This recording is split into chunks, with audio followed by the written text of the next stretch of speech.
টাঙ্গাইল ও সিরাজগঞ্জের সীমান্তবর্তী মানিকগঞ্জের দৌলতপুর উপজেলার চরকাটারি ইউনিয়ন। মূল ভবন নদীগর্ভে চলে যাওয়ার পর বর্তমান চেয়ারম্যানের বাড়িতেই চলে পরিষদের কার্যক্রম।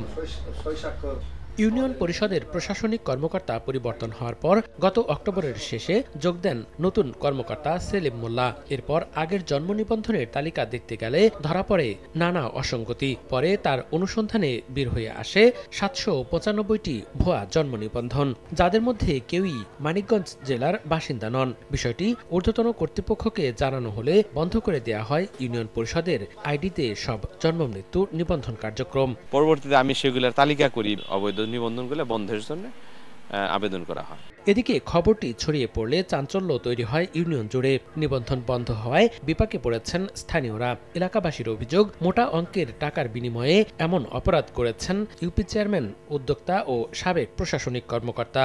রোহিঙ্গাদের ৭৯৫টা জন্ম নিবন্ধন করা হয়েছে। এরা কোন জায়গার ঠিকানা দিয়ে জন্ম নিবন্ধন করছে আমরা জানি না সঠিক। এখানে হতে পারে যে কোনো সন্ত্রাসী করে পালিয়ে যাওয়ার জন্য হয়তো একটা ভুয়া জন্ম নিবন্ধন করছে, সেখান থেকে একটা এনআইডি কার্ড করছে, হয়তো সেই এনআইডি কার্ডে একটা পাসপোর্ট করে হয়তো বিদেশে পাড়ি জমেছে। নিবন্ধন বন্ধ, আমরা হয়তো অনেকেই নিবন্ধন করবো, এটা করতে পারতেছি না আমরা। তবে অপরাধের দায় ইউপির ডিজিটাল সেন্টারের উদ্যোক্তা আব্দুল জলিল ভুইয়া ও সাবেক প্রশাসনিক কর্মকর্তা আলমগীর হোসেনের উপর চাপালেন চেয়ারম্যান।